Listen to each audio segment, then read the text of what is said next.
Si hay asientos para que se venga para acá.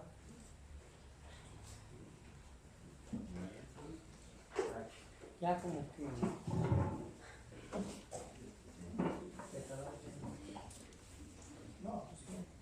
No sé si quieran los ventiladores ahora o no. Sí. Sí, por favor.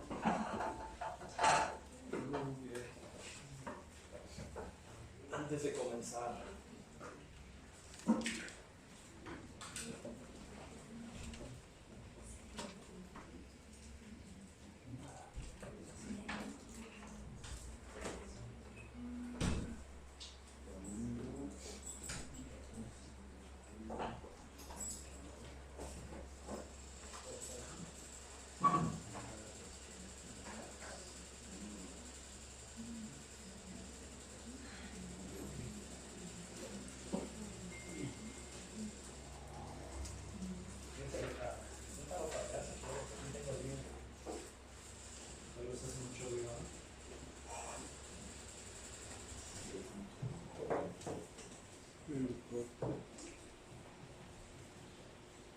¿Cómo están todos ahora? ¿Bien?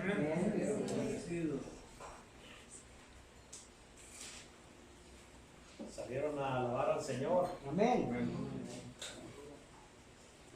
Gloria a Dios.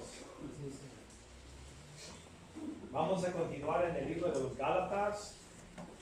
Vamos a orar antes de leer este libro. Querido Padre Celestial, gracias. Nuevamente otro domingo más que nos das de vida, Señor. Es obvio que hay propósito para nuestras vidas, Señor. Tal vez nosotros hagamos cosas sin propósito, Señor, pero tú no, Señor.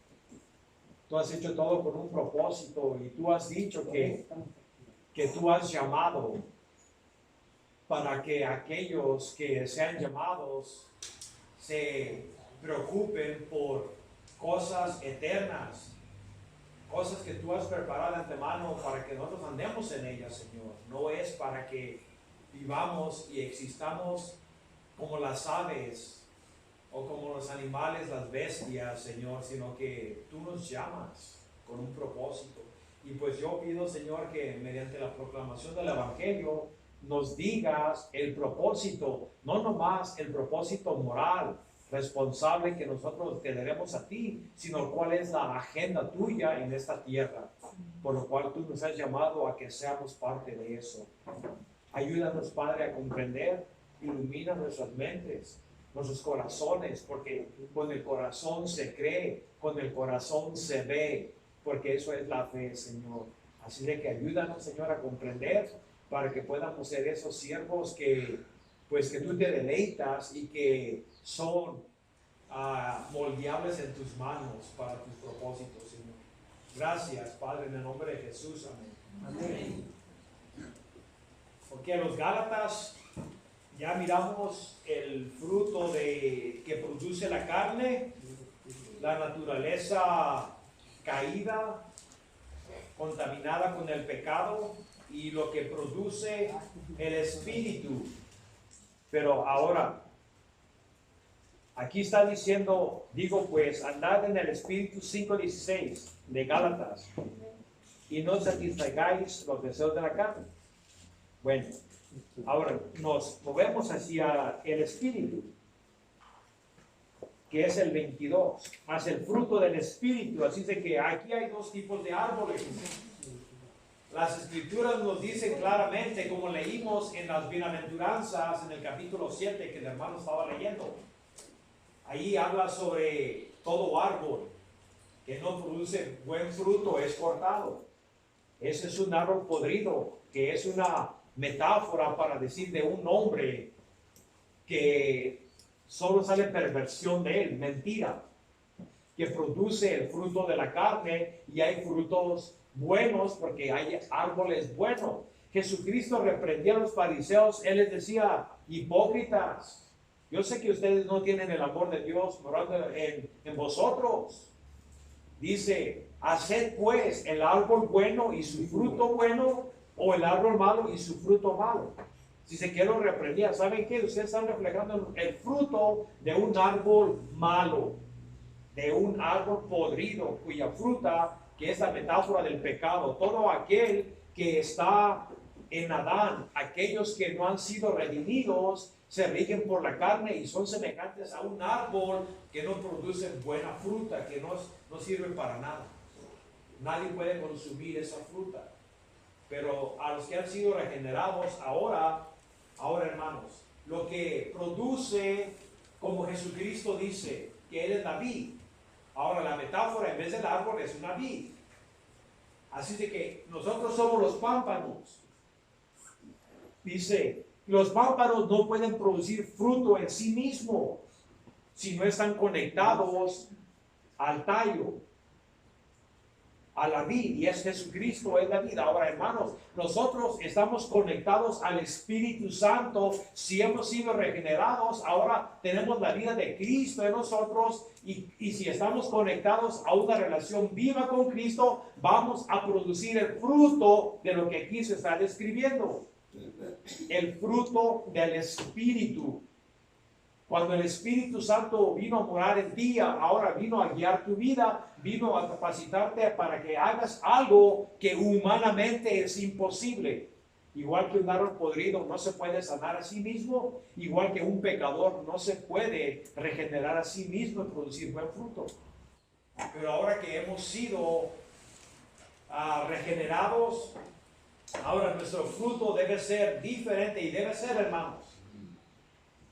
Porque yo sé que hay un movimiento en Estados Unidos que, de hecho, Estados Unidos ha contaminado a todo el mundo. No nomás con su música, con el cine, pero también con su teología.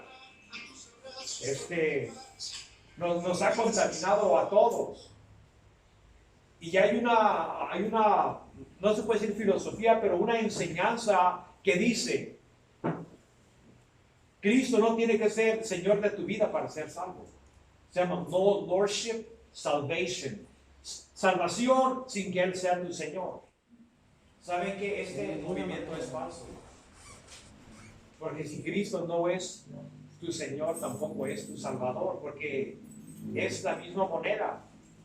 Una moneda tiene dos caras. No puede ser Él tu Salvador sin ser tu Señor, y si no es tu Señor tampoco es tu Salvador, es una sola moneda. Hermanos, aquí es donde se define en realidad, como dice Primera de Juan, los hijos de Dios y los hijos del diablo. Aquellos que no practican la justicia, dicen, no son de Dios. Así de sencillo. Y los que practican la justicia son de Dios.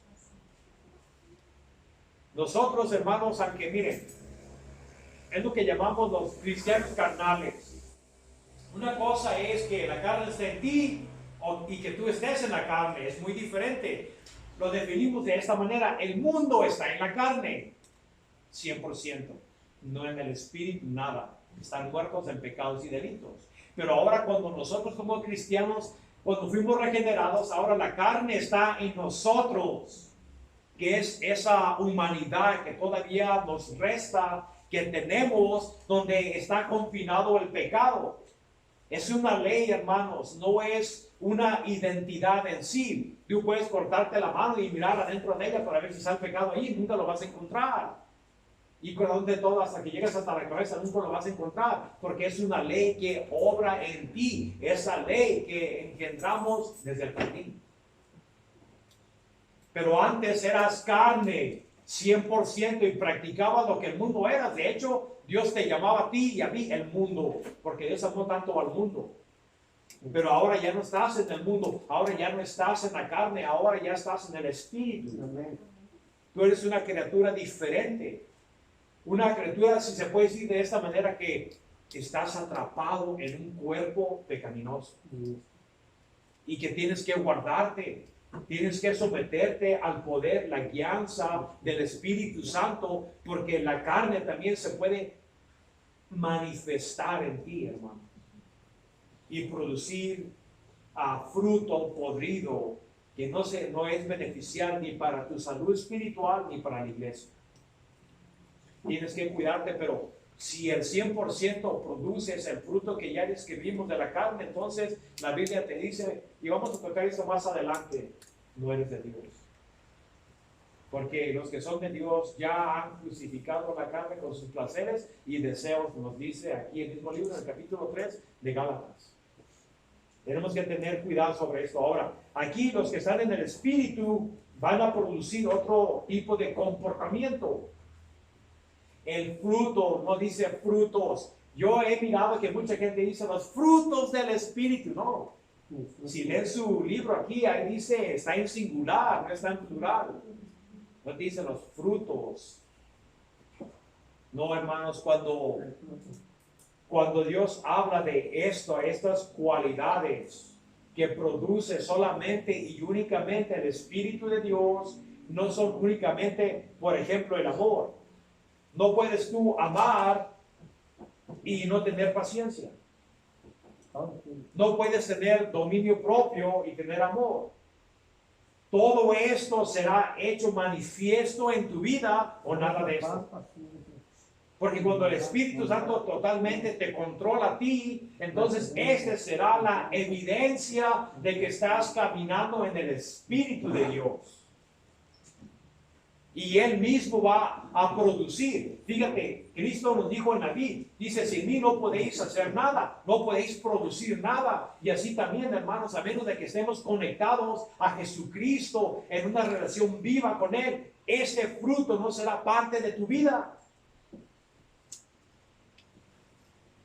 Y es donde Jesucristo nos dice que la carne debe morir. Tienes que ir al Calvario, tienes que matar tu carne para que la vida del Espíritu Santo ahora pueda fluir en tu vida.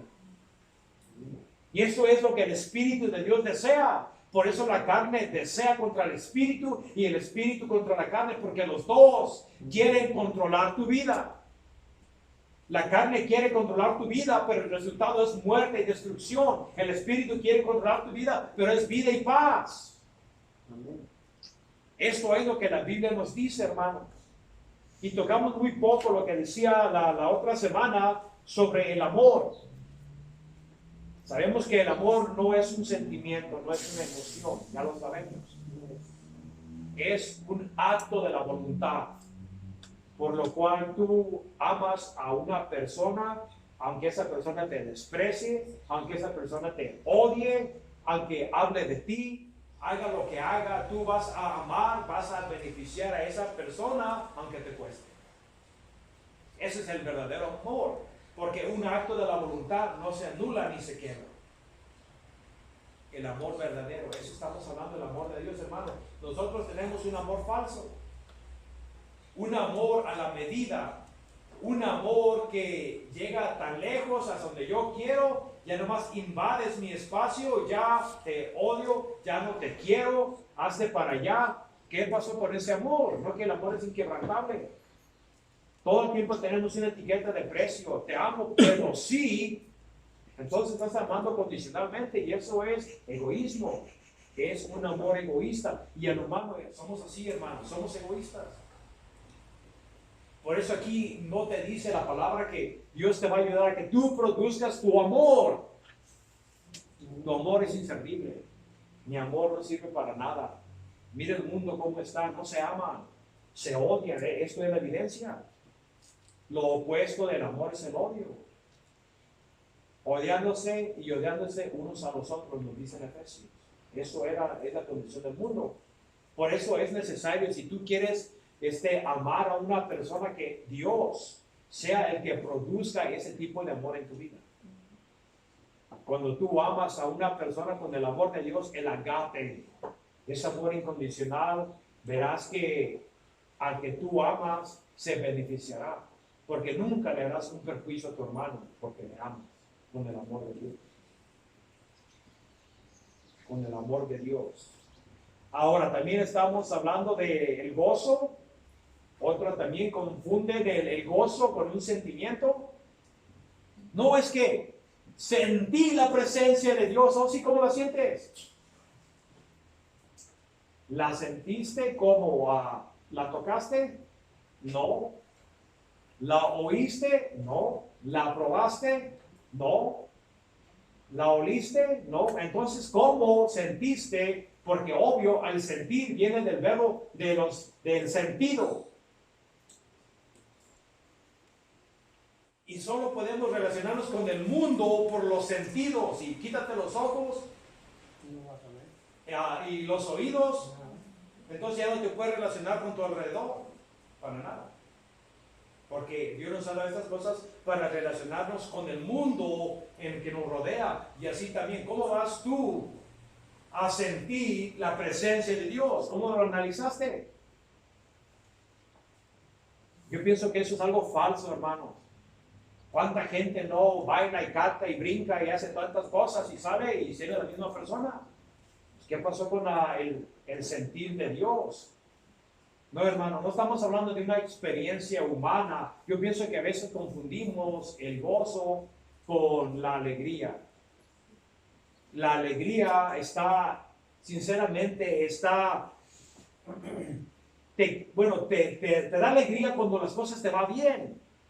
Tienes salud, tienes dinero, tienes trabajo, una fiesta, lo que sea, estás alegre, pero cuando las cosas están mal, ¿dónde está tu alegría? Porque eso está confinado nomás a las experiencias de la vida. No estamos hablando de ese tipo de gozo, hermano. Estamos hablando de un gozo que produce el Espíritu Santo y es un gozo en el alma. Y esto es un preludio de lo que ha de venir. Hermanos, lo que ahora nos opaca, lo que detiene, lo que cubre de que experimentemos el cielo, primeramente en tu corazón, ¿sabes qué es? El pecado. El pecado es el que pone esa cortina. ¿Por qué creen que las personas que mueren van a una gloria ahora donde el pecado ya no está?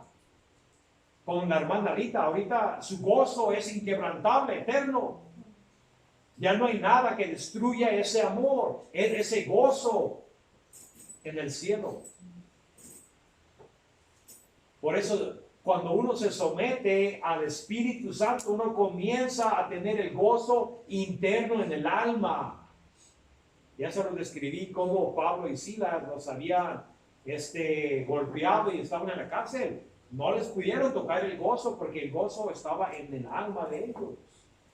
Este es un preludio de lo que ha de venir. Que el Espíritu Santo quiere que seas una persona de gozo. ¿Qué nos dice la Escritura? Que el gozo del Señor es ¿qué? Su fortaleza. Eso decía Nehemías. El gozo del Señor es tu fortaleza. Cuando tú tienes gozo en tu alma, sabes que eres un hombre y una mujer espiritualmente fuerte. No hay nada que te pueda tocar. Ni los azotes de la vida, ni las enfermedades, ni las persecuciones pueden robarte de ese gozo que está basado en tu conexión a Cristo mediante el Espíritu Santo. Y también la paz, esa paz que se goza en el cielo, 100% paz. Aquí a veces tenemos paz, estamos en oración, experimentamos la paz de Dios en nuestras almas, pero llega la prueba, llega la tentación, el pecado te hace tropezar y esa paz se desvanece. La paz que experimentan los que se han ido, los que han partido al cielo, es una paz inquebrantable que es eterna, hermanos. Imagínense, eso es lo que nos espera. Aquí se puede experimentar en lapses, se puede decir pequeños, basado en nuestra comunión con Cristo, pero todo el tiempo va a haber algo que opaca eso, y he dicho que es la carne, el pecado que mora en nosotros. Pero ustedes pueden comenzar a experimentar un pequeño pedacito del cielo en sus corazones, porque ya les he dicho, hermanos, la vida eterna no comienza el día que mueres, de ahí comienza tu vida eterna. El día que creíste fuiste sellados por el Espíritu Santo. El día que creíste que fuiste regenerado, ese día tú eres miembro de la familia de Dios. De allí comienza la vida eterna tuya. Lo que se va a destruir lo exterior, pero lo interior, tú eres ya parte de la ciudadanía celestial. Tú eres una persona espiritual.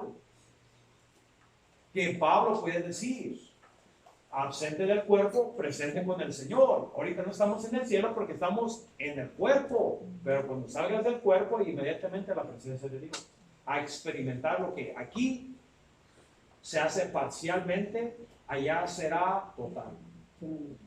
Eso es lo que Dios quiere para sus hijos, hermanos. Es lo que produce el Espíritu Santo. Ahora, ¿qué es la benignidad? Pues a mí me gusta mejor la palabra en inglés long suffering, que quiere decir que sufres o soportas, pero con mucha paciencia, no importa cuánto te empujen. Tú eres perduras y perduras y perduras y perduras en ese estado de que aunque te ofendan, sufras. Eso es lo que se llama benignidad, que sufras, pero no en persecución, sino que si la gente te insulta, tú eres capaz de perdonar. Eres paciente, que más adelante va a decir esto. Todo eso es lo que tú aguantas, es lo que quiere decir básicamente, de que aguantas todo. Ofensas, chismes, pleitos, lo que sea, tú continúas en esa paciencia. ¿Por qué? Porque es el Espíritu Santo el que está en ti, que soportas todo. Eso nos dice en el capítulo 13 de 1 Corintios, sobre el amor que lo soporta todo.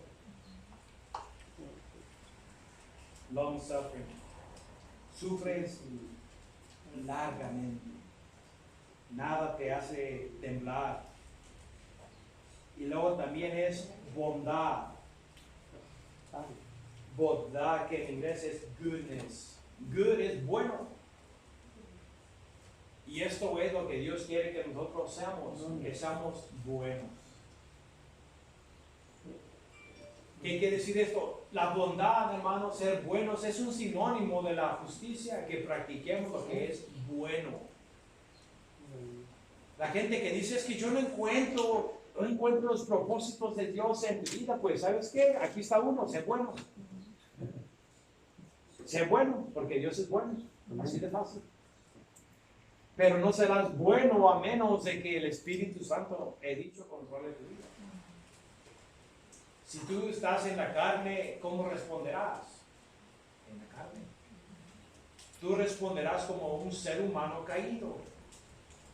No nos conviene a nosotros, hermanos, caminar en la carne, porque la carne dice, no aprovecha nada. Eso dijo Jesús. Tú tienes que caminar bajo el poder del Espíritu Santo para que esta ley, la ley de la carne, no sea parte de tu vida. Como he dicho, hermanos, todavía somos capaces de hacer cosas que ofenden a Dios. Más adelante vamos a mirar la lista que pues uno puede hacer. Ya miramos la evidencia del Antiguo Testamento, cómo Sansón cayó en adulterio. Igual que David. Samuel no corregía a sus hijos, ni tampoco Elí.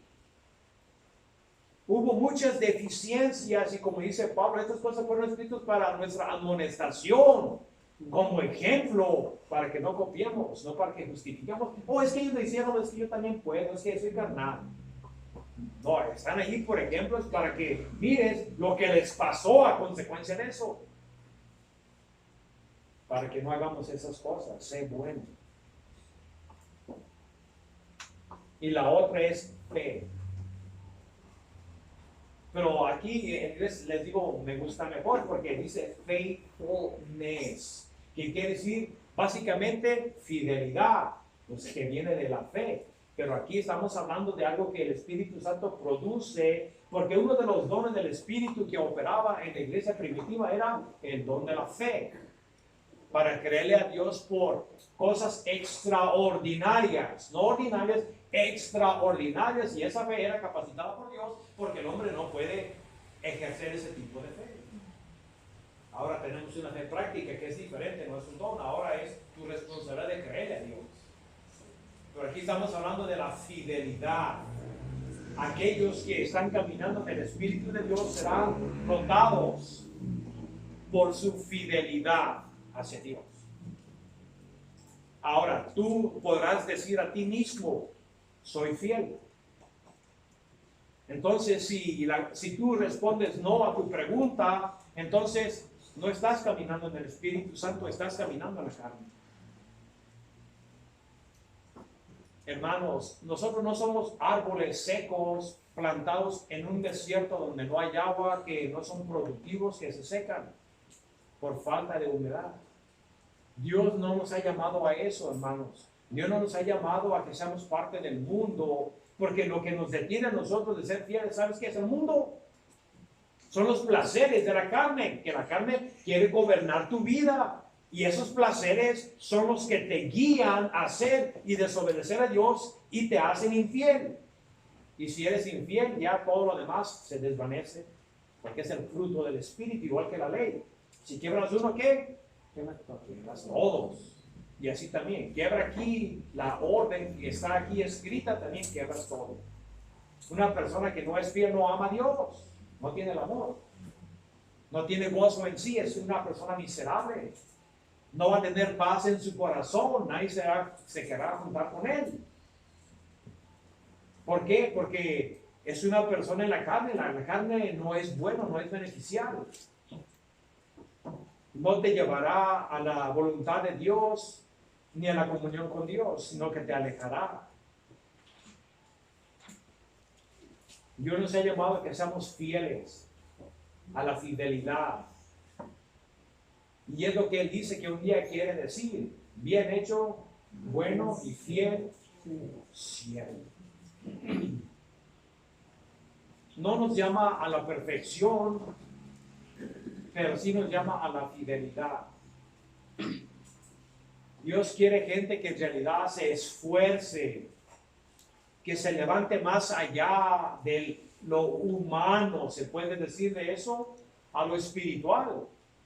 Dios nos ha dicho que nos despojemos del viejo hombre con sus artimañas, con sus fechorías. Ese hombre que crece corrupto de día a día. Dios dice, desechen ese hombre y revístanse del nuevo hombre. ¿Saben qué es el propósito de Dios para sus vidas, hermanos? Dios quiere que el hombre exterior muera.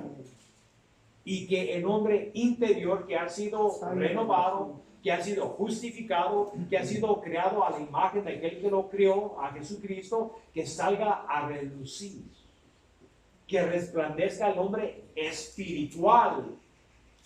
Porque, hermanos, alguien está controlando tu vida, tu hombre exterior o tu hombre interior.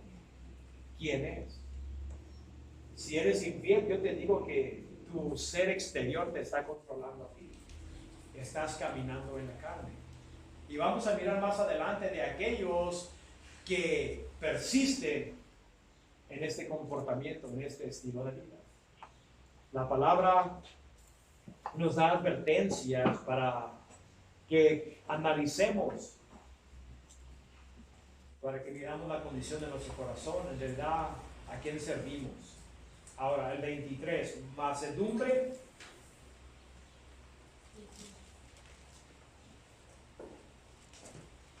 Que es como una madre cuando cuida de su bebé,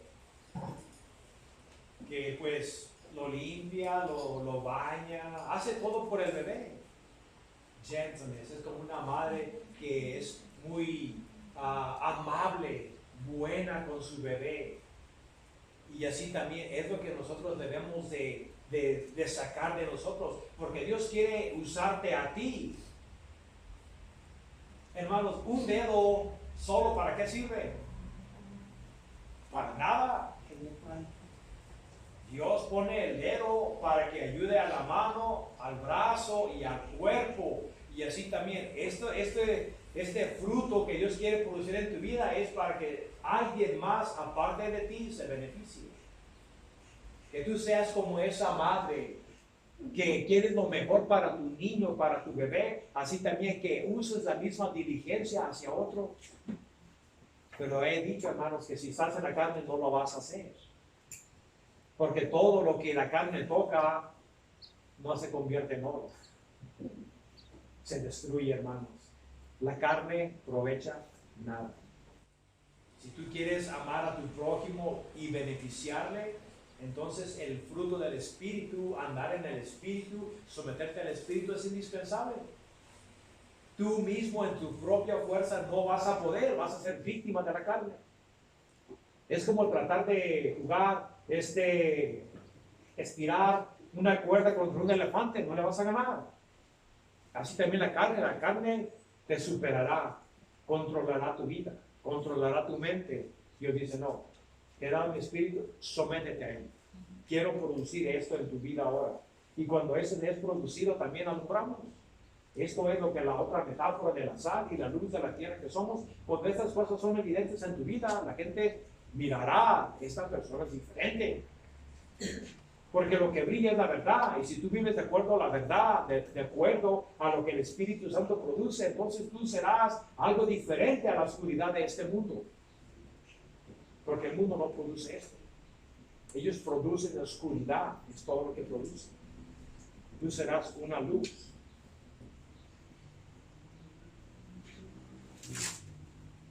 Y el otro es templanza. ¿Qué es la templanza? Control. Dominio propio. Es que yo no me pude controlar. Hice eso porque el deseo me ganó. He dicho que si tú quieres con tus propias fuerzas dominar a la carne, es como agarrar un toro de los cuernos, no lo vas a sujetar. Es imposible. Ahora, fíjense cómo está nuestra sociedad. Ahora tenemos una palabra, no sé si se dice correcto, cleptomaníaco, algo así. Kleptomania, que quiere decir que es que robé, pero no me di cuenta que lo robé. Pues es que no te enseñaron dominio propio en tu casa. No, es que me tomé esa cerveza, pues es que no tienes el dominio propio de no ir a la tienda a agarrarla. Hermanos, nuestro comportamiento debe ser regido por decisiones morales. Pero sin el Espíritu Santo, lo que tú vas a hacer van a ser decisiones incorrectas. Decisiones que le agradan a la carne. Y eso está mal. Porque la carne te va a destruir. Mira el mundo, lo que le está pasando. No van a lo mejor, vamos a lo peor. Necesitamos dominio propio. ¿Cómo se acaban los chismes también? Como dice Santiago. Se acaban. Dice la lengua es como un fuego consumidor. Dice, hemos domado bestias. Los caballos son domados por el, pues, ¿cómo se llama? El freno. Pero la lengua nadie la ha podido domar. Domamos leones, tigres, grandes bestias, pero la lengua nadie ha podido. Pero si el Espíritu Santo es el que, Él sí puede dominar la lengua. Él sí puede darte dominio propio en tu vida, pero solo el Espíritu Santo. Pero tienes que estar conectado a Él. Hermanos, la carne acecha, igual que nos dice sobre las tentaciones de Jesús, de que hubo 3 tentaciones, pero no más hubo 3. Nos describió el Espíritu Santo 3, pero dice que Él se alejó hasta un tiempo oportuno. En hebreo nos dice que Él fue tentado en todo punto, así es que hubo muchas tentaciones que no están descritas, así es que el enemigo, el mundo y la carne, hermanos, están conspirando y conspiran contra ti para dominar tu vida, para quitarte, robarte de ese dominio propio. Nosotros necesitamos eso en nuestra vida, hermanos. Necesitamos dominar nuestra mente. Eso decía la revista de Calimán, no sé si se acuerdan de ustedes. Decía, el que domina la mente, lo domina todo. Pero si tu mente no está gobernada, dominada por el Espíritu Santo, tu mente será como una gelatina, para allá y para acá. No serás una persona, como dice Santiago, estable, que tú te volteas como la marea, para allá y para acá. Que ese hombre no piense que recibirá nada del Señor. Dominio propio. Y eso lo ocupamos, hermanos. Es algo muy serio. Ocupamos el dominio propio en nuestras vidas. Nosotros nos dejamos guiar por los deseos. Si el dominio propio es parte de tu vida, los deseos no te ganarán, porque dominarás el deseo. Así es de que esto es provechoso, hermanos, algo que se predica muy poco, pero sí, ocupamos dominio propio. Dice, contra tales no hay ley. ¿Cuál ley? Si se fijan en el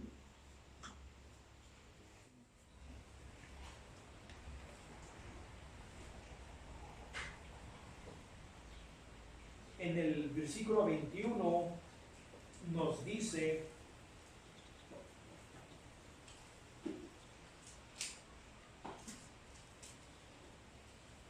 envidias, homicidios, bueno, más adelante dice, los que practican tales cosas no heredarán el reino de Dios. Es obvio que no tienen dominio propio. Un cristiano debe ser caracterizado por tener dominio propio. Tales personas dicen no heredarán el reino de Dios. Quiere decir que hay una ley de retribución. ¿Cómo serán retribuidos? Con castigo. Pero contra el fruto del Espíritu Santo, Dios nunca te dijo, no ames, no tengas gozo, no tengas paz. No, estas son cosas que Dios no tiene nada contra, sino tiene algo contra lo malo. Así es de que aquí no hay ley para retribución. Y esto es bueno, hermanos. No hay ley para retribución, porque Dios nunca condena eso. De hecho, Él quiere que practiques estas cosas, que practiques la justicia. Y miren aquí la advertencia, pero los que son de Cristo han crucificado la carne con sus pasiones y deseos. Así es de que aquellos que quieren vivir bajo la carne y digan, es que yo soy cristiano. Aquí la Escritura te dice que cuando tú naciste de nuevo, ¿qué creen que es el bautismo? El bautismo representa la muerte de Jesucristo y su resurrección. Y tú estás diciendo que su muerte fue tu muerte y que su resurrección fue tu resurrección a nueva vida, porque eres una criatura espiritual ahora. Por eso la muerte de Jesús fue tu muerte. Y tú ya has muerto al viejo hombre. Nos ha dicho aquí en Gálatas, nos lo ha dicho en Efesios y en Romanos. Has muerto. Ahora ya no tienes que ser víctima del pecado. No dejen que el pecado reine en sus miembros que están en la tierra, dice Pablo en Romanos. Ya no tienes que ser víctima del pecado. Así es de que cualquier persona que diga, es que pues yo vivo en la carne, yo hago lo que yo quiero y soy cristiano, pero es que soy un cristiano carnal. No, aquí la Escritura te dice claramente que el viejo hombre ha sido crucificado. ¿Para qué? Para que tú puedas vivir ahora para Cristo, para Dios. Antes no podías vivir para Dios, ahora sí puedes vivir para la justicia.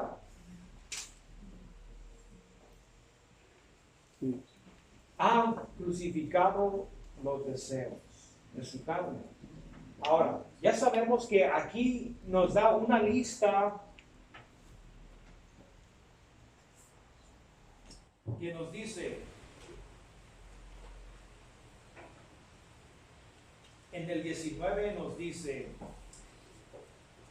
que manifiestas son las obras de la carne. Eso es lo que se ha crucificado, que son ¿qué? Adulterio, fornicación, inmundicia, lascivia, idolatría, hechicería, enemistades, pleitos, celos, iras, contiendas, disensiones, herejías, envidias, homicidios, borracheras, orgías y cosas semejantes a esas. Quiere decir que la lista no es exhaustiva, hay más. Ahora, en Primera de Timoteo, en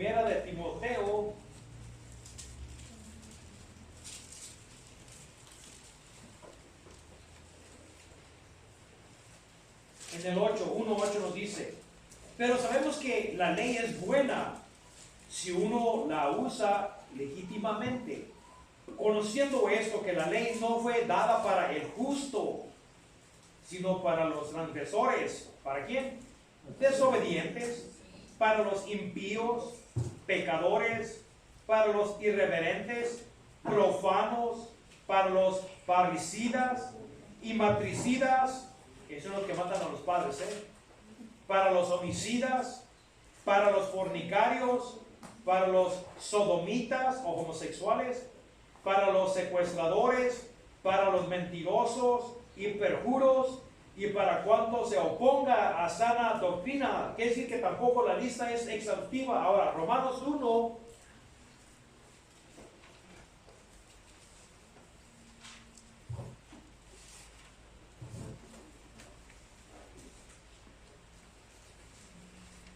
Uno 28 en adelante nos dice: y como ellos no aprobaron tener en cuenta a Dios, Dios los entregó a una mente reprobada para hacer cosas que no convienen. Fíjense la lista: estando atestados o llenos de toda injusticia, fornicación, perversidad, avaricia, maldad, llenos de envidia, homicidios, contiendas, engaños, malignidades, murmuradores, detractores, aborrecedores de Dios, injuriosos, soberbios, altivos, inventores de males, desobedientes a los padres, necios, desleales, sin afecto natural, implacables, sin misericordia. Esto es la lista, hermanos, y no es exhaustiva. Hay más todavía lo que produce la carne. Esto es lo que Dios te ha dicho a ti y a mí como cristianos. Estas cosas ahora ya no serán tu Señor, no serán tu aguijón, no gobernarán sobre ti. Por eso Pablo le está hablando a los Gálatas de que estas cosas ya no se deben de practicar, porque tú has crucificado las obras de la carne con sus pasiones y deseos. Dice: si vivimos en el Espíritu, andemos también en el Espíritu. Así de que comenzás en el Espíritu, obvio. Si tú has sido regenerado, si tú has nacido del Espíritu de Dios, has comenzado en el Espíritu. Si no has comenzado en el Espíritu, todavía estás muerto en tus pecados y delitos. Y si dices que eres cristiano, estás mintiendo, te estás autoengañando. Aquí está hablando para aquellos que sí conocen a Dios, aquellos que sí han sido llamados a la salvación. Entonces, si vivimos en el Espíritu, ¿qué dice? ¿Cuál es nuestra responsabilidad de andar en el Espíritu? Aquí está otra voluntad de Dios, que andes en el Espíritu, así de fácil. Si esto es parte de tu vida, hermanos, todas estas listas no serán parte de ti. Yo no digo que vas a ser una persona perfecta, no, la perfección no lo hay, pero ya no será el pecado el factor controlante en tu vida como lo era antes. Porque ¿qué significa el arrepentimiento? Es que la gente ahora ya no se predica el arrepentimiento, nomás confesión. De hecho, ¿saben qué es lo que se necesita ahora según ya el mundo para ir al cielo? Que te mueras. Es todo. Oh, ya está en gloria. Ya Dios se lo llevó. Ya está en el cielo. No, hermanos. Sin la regeneración nadie irá al cielo. Tenemos que andar en el Espíritu. No nos hagamos vanagloriosos, irritándonos unos a los otros, envidiándonos unos a los otros. Dice que esto ya algo, no más. Dejen eso atrás. Estas son las manifestaciones de la carne y esto es lo que divide a un hogar y a las iglesias, hermano. Por eso dice, cuidado, que no nos devoréis.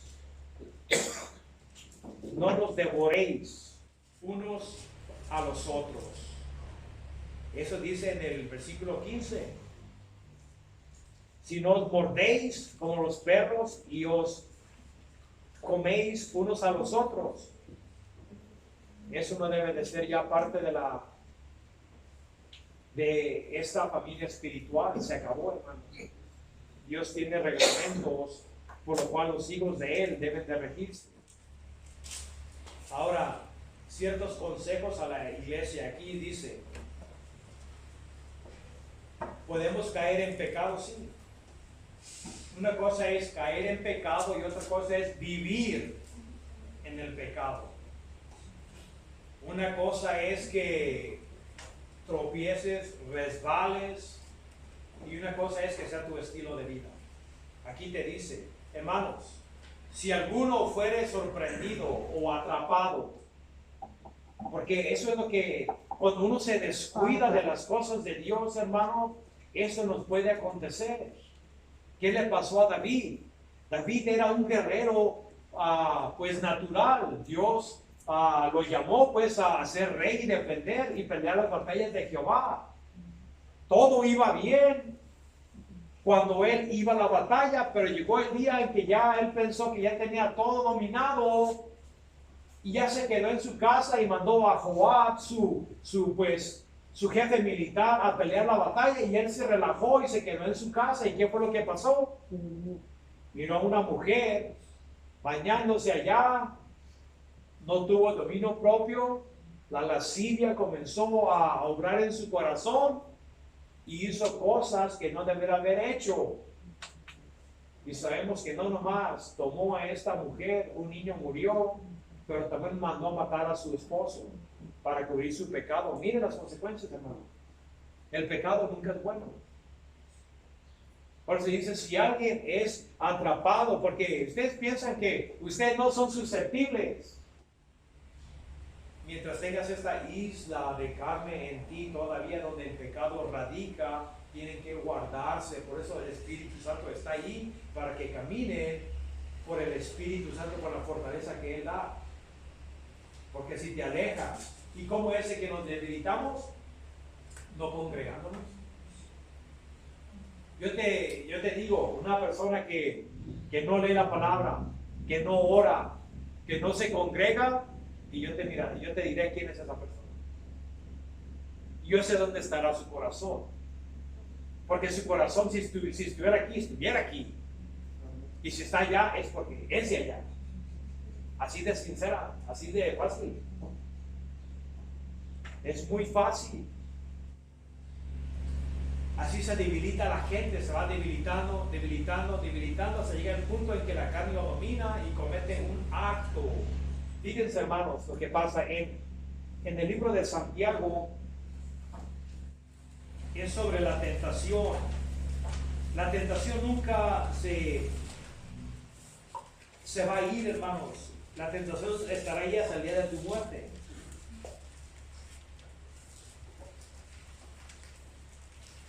Dice 1:12, bienaventurado el varón que soporta la tentación, y solo la soportarás si andas en el Espíritu. Porque cuando haya resistido la prueba, obvio que te hace más fuerte, recibirá la corona de vida. Y esa es la prueba de la vida, que Dios ha prometido a los que le aman. Cuando alguno es tentado, no diga, es que tentado de parte de Dios. No, porque Dios no puede ser tentado por el mal, ni Él tampoco tienta a nadie. Sino que cada uno es tentado cuando de su propia concupiscencia, que es decir, de sus deseos, es atraído y seducido. Entonces la concupiscencia, después de que ha concebido, aquí la metáfora es como una madre que queda encinta, da luz al pecado. Dice que esa mujer encinta tiene un bebé Y luego dice, siendo da luz al pecado, y el pecado siendo consumado, o cuando llega a crecer, da luz a la muerte. Así de que si se fijen cómo es progresivo. Nadie cae así inmediatamente al pecado, hermano. No, primero son tentados. Pones tu mente sobre la tentación, la seducción, y quedas atrapado, igual que le pasó a David. Especialmente en esta época. ¿Por qué creen que hay tantos adulterios en las iglesias? Fornicaciones. Porque no están caminando en el Espíritu Santo. Están caminando en la carne y cumplen los deseos de la carne. Sacian los deseos de la carne. Se vuelven personas mundanas que viven para saciar su carne, su naturaleza caída, y al Espíritu Santo la Biblia dice que lo entristecen, que lo apagan, Tesalonicenses. Le vuelven la espalda a Dios. Eso es algo muy triste. Algo muy triste, porque a pesar de todo lo que Dios ha hecho por nosotros, todavía la gente tiene esa atracción hacia la maldad. Por eso dice, hermanos, si alguno fuere sorprendido en alguna falta, vosotros que sois espirituales. ¿Y quién son esas personas espirituales? Aquellas que están caminando bajo el poder del Espíritu Santo. Porque alguien que esté caminando en la carne, lo único que te va a aconsejar, te va a decir, ¿sabes qué? Todo está bien, somos pecadores. Es perfecto. No te dará buenos consejos, te va a dar consejos de acuerdo a la carne. Pero los que son espirituales son los únicos, porque ven el pecado. Son discernientes, son los únicos que pueden ayudar a aquellos que han caído. Pero el problema es este, hermanos, de que yo me he fijado que casi el 100% de los casos, la gente que cae en un pecado jamás se deja restaurar. Jamás se deja restaurar. Hay personas un porcentaje muy bajo, que cuando los confrontas en amor, sí se humillan, se quebran y son restaurados, pero la mayoría no. ¿Saben qué hace la mayoría cuando es sorprendido o atrapado en un pecado y lo confrontas? ¿Sabes qué hacen? Huyen. La naturaleza humana. Huyen. Por eso dice también Judas, dice de que rescátenlo, sáquenlo del fuego, odiando aún sus vestimentas contaminadas por la carne. Tenemos que tener cuidado, hermanos. Si esto te llega a pasar a ti, no endurezcas tu corazón. Pero es la experiencia que yo he mirado en toda mi vida, hermanos, que la mayoría corren, huyen. Prefieren salirse de la iglesia que a confrontar su pecado. No debemos hacer esto. Pero todos el mandato está de que aquellos que sí están caminando rectamente en el Espíritu, restauren con el espíritu de mansedumbre, que lo aguanten, que soporten. Pero dice, tengan cuidado, considérense a sí mismos, no sea que ustedes también sean tentados. O es que el hermano allá está sentado bien borracho en la cantina, vayan y agárrenlo, siéntense y denle consejos. Y tú tenías un problema de alcoholismo. No, hermanos, el pecado es contagioso. El pecado es muy seductivo, es muy poderoso. Y ustedes pueden mirarlo, yo lo puedo mirar en mi vida. Yo no me puedo negar de que soy una persona perfecta. No, yo lucho contra el pecado, hermano, porque el pecado quiere enseñarse sobre mí todos los días. Tengo que cuidarme, tengo que guardarme. Son luchas muy, muy tremendas. Y todos, a los que hemos nacido de lo alto, tenemos esa lucha, porque hay dos leyes que se oponen. Pero si en ti no hay conflicto, si tú puedes pecar con impunidad, sin convicción espiritual, ¿sabes qué? Entonces que tú más tienes una sola naturaleza, eres del mundo, eres del mundo nomás.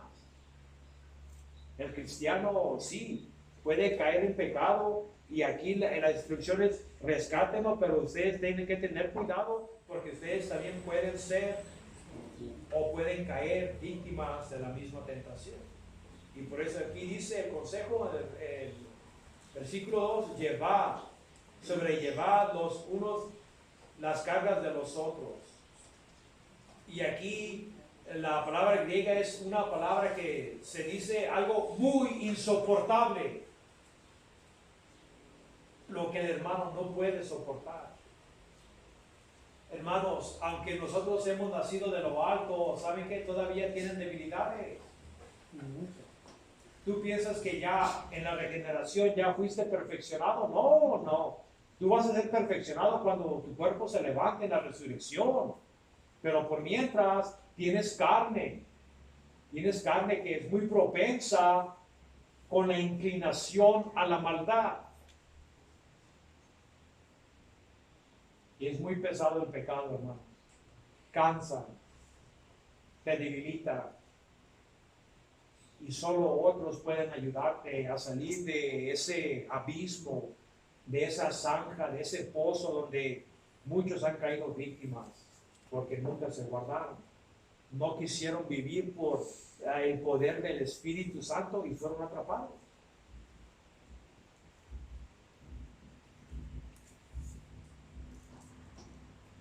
Y si hacen eso, dice, entonces cumplirán la ley de Cristo. ¿Y cuál es la ley de Cristo?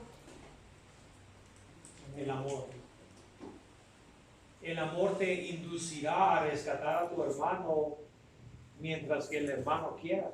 Como he dicho, la mayoría de las veces el hermano no quiere. Y saben que me he fijado también que muchas veces cuando personas son confrontadas, huyen y se van a otra iglesia. Y allá se esconden. Yo lo he mirado, hermano. Practican el mismo pecado, pero ahora ya están escondidos en otra iglesia. Eso no es bueno. Cuando uno está atrapado en una falta y es confrontado en amor, si tu hermano te ofende, dice, pues ve y dile su falta. Es bueno, mejor que seas restaurado, ¿no? Y no huir. Es mejor sujetarse, ser humilde y aceptar los errores, porque el amor de Cristo no es para condenar, hermanos. El amor de Cristo es para restaurar. Las disciplinas en las iglesias no son para la destrucción de aquel que ha ofendido, sino para que se arrepienta y sea restaurado a la comunión de los santos. Eso es el propósito, hermanos. Porque el que se cree que es algo y te dice no siendo nada, así mismo se engaña. Si tú piensas que eres inmune a las tentaciones, que eres muy espiritual, que eres algo, dice, te estás engañando. El que piensa que esté firme, ¿qué dice la palabra? Que se cuide, no sea que caiga. Cuando tú piensas que estás en las nubes, en lo más alto, en la más fuerte, igual que David, ¡pum! Pedro decía, aunque todos estos te nieguen, yo jamás te negaré. Es más, soy mejor que estos que, aunque tenga que dar mi vida, moriré contigo. ¿Y qué fue lo que pasó? Viste, hermano, miró. Simón, Simón, ¿no sabes qué estás diciendo? ¿Que no sabes que Satanás ha pedido para zarandearte? ¿Por qué? Porque miró lo que está en Pedro, el orgullo. Se descuidó y cayó, pero no fue final. Los cristianos resbalamos, pero no nos quedamos abajo. Somos restaurados. Así que cada uno someta a su prueba su propia obra. Ahora, también eso de andar juzgando a otras personas, ridiculizándolas, no es buena. Dice que así que cada uno someta a prueba su propia obra, su propia vida. Dios dice que no juzguéis para que no seáis juzgados.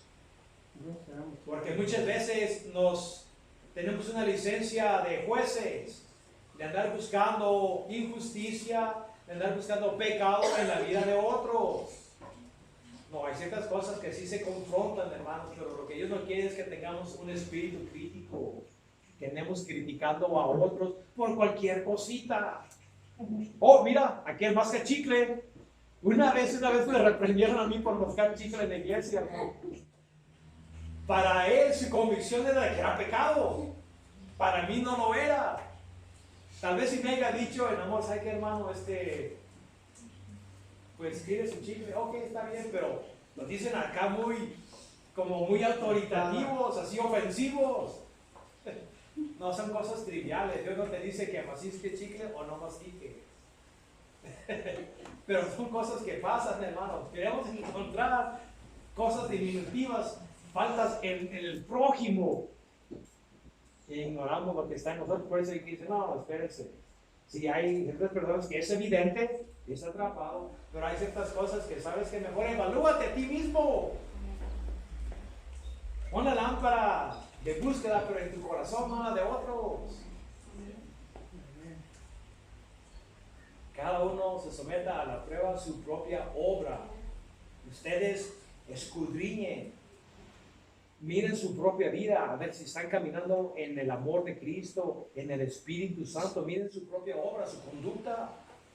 Y si eres aprobado, y entonces tendrás motivo de gloriarse, regocijarte, solo respecto de sí mismo, no en otros. Así de que no te vas a gloriar, te vas a reír de otros. No, tú tendrás gozo no de estar juzgando a otros, sino de estarte juzgando a ti mismo, que cuando hayas encontrado de que no hay nada de tu conciencia o públicamente que te condene, regocíjate.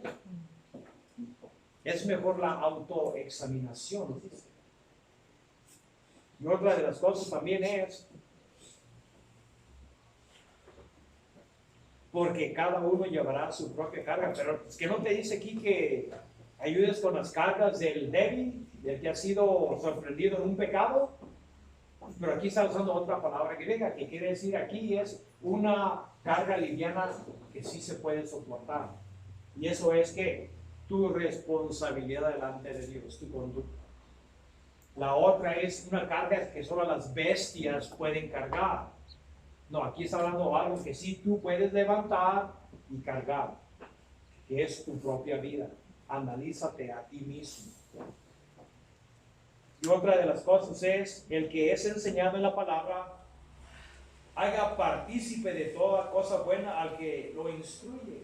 ¿Qué se refiere aquí, hermano? Miren. La escritura en el Nuevo Testamento nunca habla del diezmo. Todo el tiempo los que empujan esta agenda te tienen que, por necesidad, llevarte al viejo pacto. A fuerzas, porque no encuentran sanción bíblica en el Nuevo Testamento para la que tenían. Aquí dice, mira, Pablo dijo, Pedro dijo, Santiago dijo, nadie. Te tienen que llevar al Viejo Testamento para justificar su pedir, extorsionar, manipular, enriquecerse a sí mismo. Eso es lo que ha destruido el testimonio de la cristianidad ahora, donde toda la gente nos juzga como bola de ávaros, lobos feroces, rapaces, más quieren dinero. Mira aquel rico, mira cuántas mansiones tiene, mira cuántos carros tiene. Por eso es una de las cosas que se practica ahora, donde el mundo mira y hasta se ríen de nosotros, porque se ha vuelto un comercio. Esto no era lo que la Biblia en el Antiguo Testamento enseñaba. Ellos daban el diezmo, y de hecho, si ustedes van a irse a la ley y todos sus aspectos, la gente daba como el 33%. Que no se den cuenta, porque si no van a robarles más. Pero bueno, es como el 33%. Y era para que los levitas, sacerdotes, ellos no agarraron tierras. Ellos, su ministerio, su herencia no era la tierra, era el templo.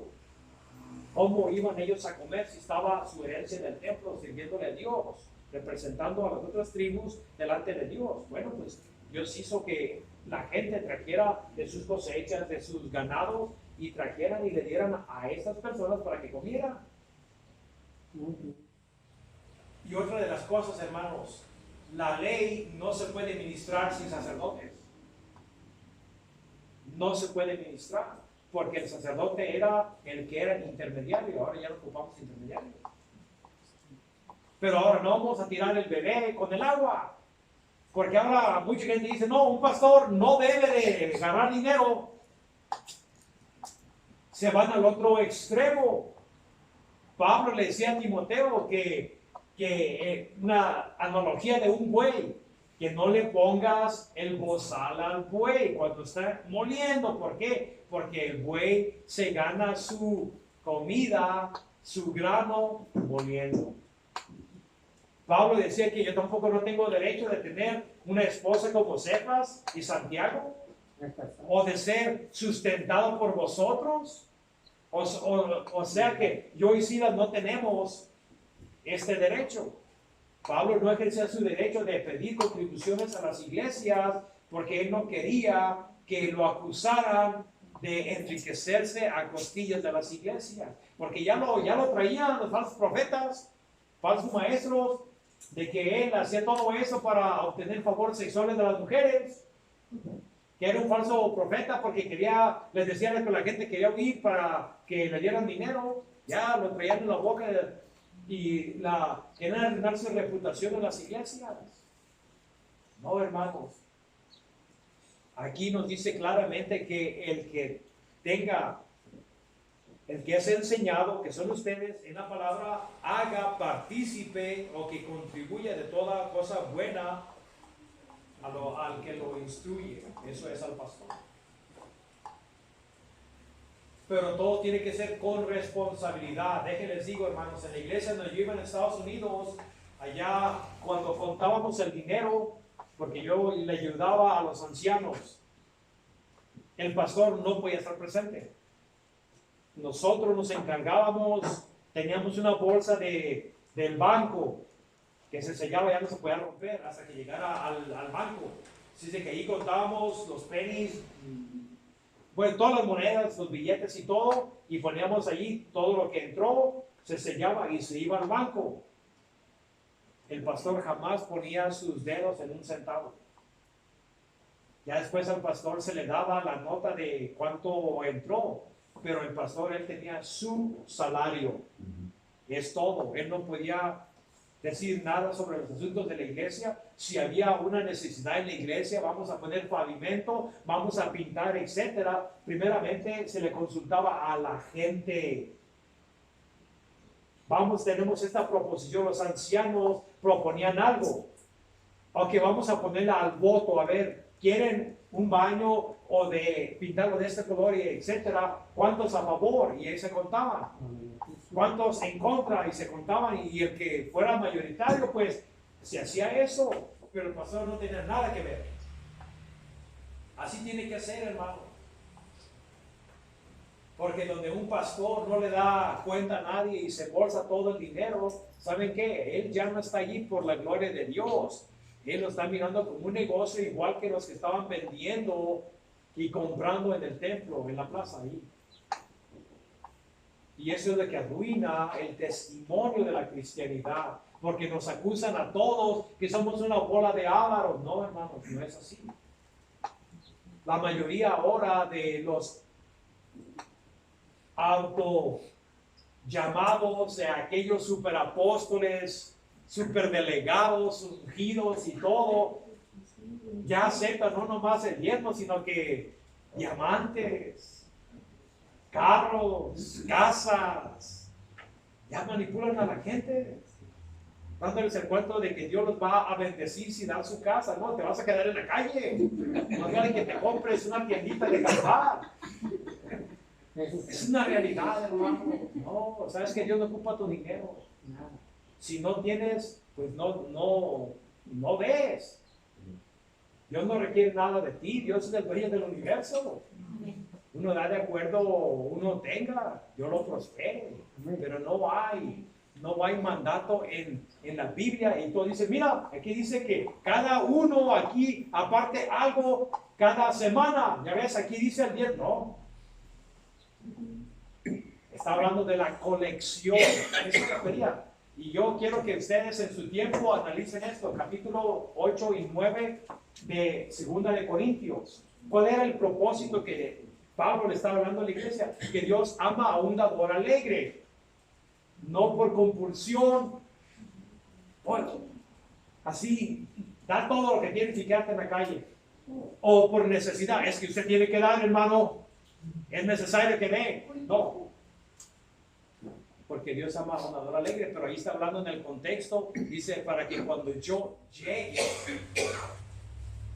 ya no junten, sino que él había dado instrucción a todo Macedonia, que era Filipo, los tesalonicenses, toda la península de Grecia, las iglesias, a que ayudaran, porque en Jerusalén los judíos estaban perdiendo sus propiedades.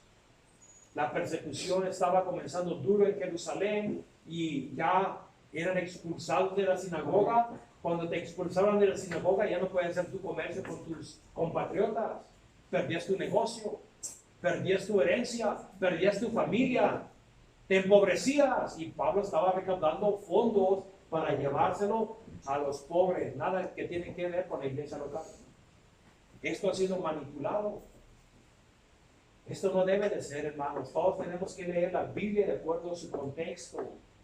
Uno de los requisitos que nos dice en primera de Timoteo, en el capítulo 3, ahí habla sobre el obispo y los diáconos, y uno de esos requerimientos es de que no debe de ser avaro, no tiene que ser amante del dinero, porque el dinero corrompe, hermano.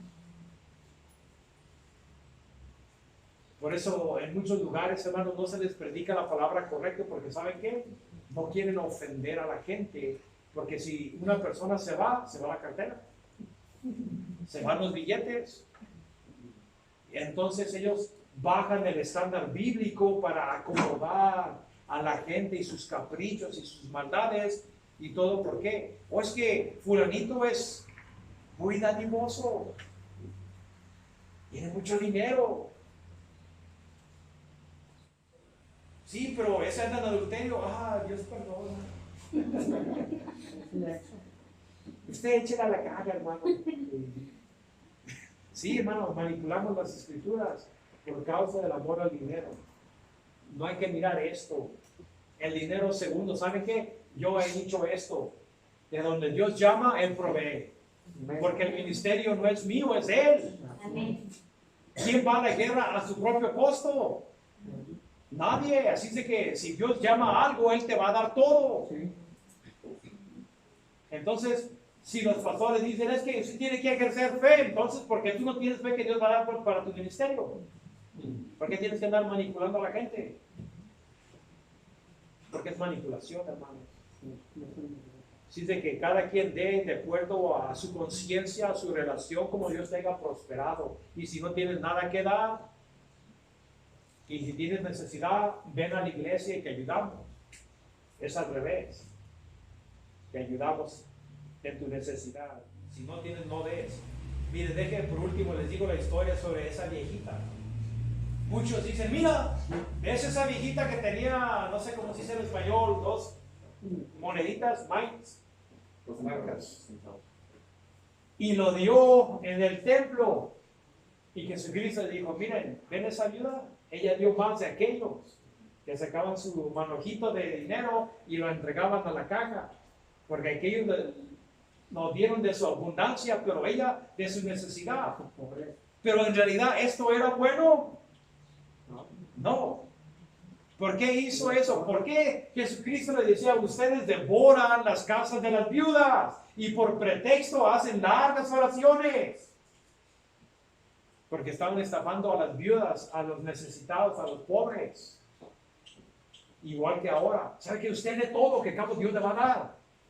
Dios nunca le dijo a la viejita que diera todo. Le dijo a la viejita que le diera el 10%. Pero ya miramos ahí cómo eso era la teología de los fariseos, donde iban a dejar a esa viejita sin su dinero. Usted es sacrificalmente, aunque no coma. No, hermanos, esa era una manipulación. Dios no quiere eso. Dios quiere que compartan, pero que lo hagan con alegría, no porque se los exigen en sí. No, es de acuerdo a tu relación con Dios. Que todo sea equilibrado. que no haga extorsión y que ya no haga manipulación. Todo tiene que ser en orden y en decencia, hermanos. Nunca se dejen manipular. Aquí nos dice claramente que si tienes algo, que el que es enseñado en la palabra, que haga partícipe de toda buena obra que le instruye. Pero hay que tener cuidado, hermanos, porque mucha gente abusa de esto. Una de las cosas, hermanos, miren, ¿quieren saber un falso, en lo que llamamos un culto o una secta?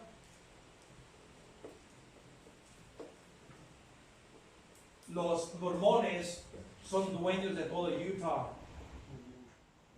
Todas las fábricas son de ellos. Hacen comercio del dinero de todos los feligreses de ellos. Los testigos de Jehová, ellos son dueños de la Pepsi y muchos otros negocios.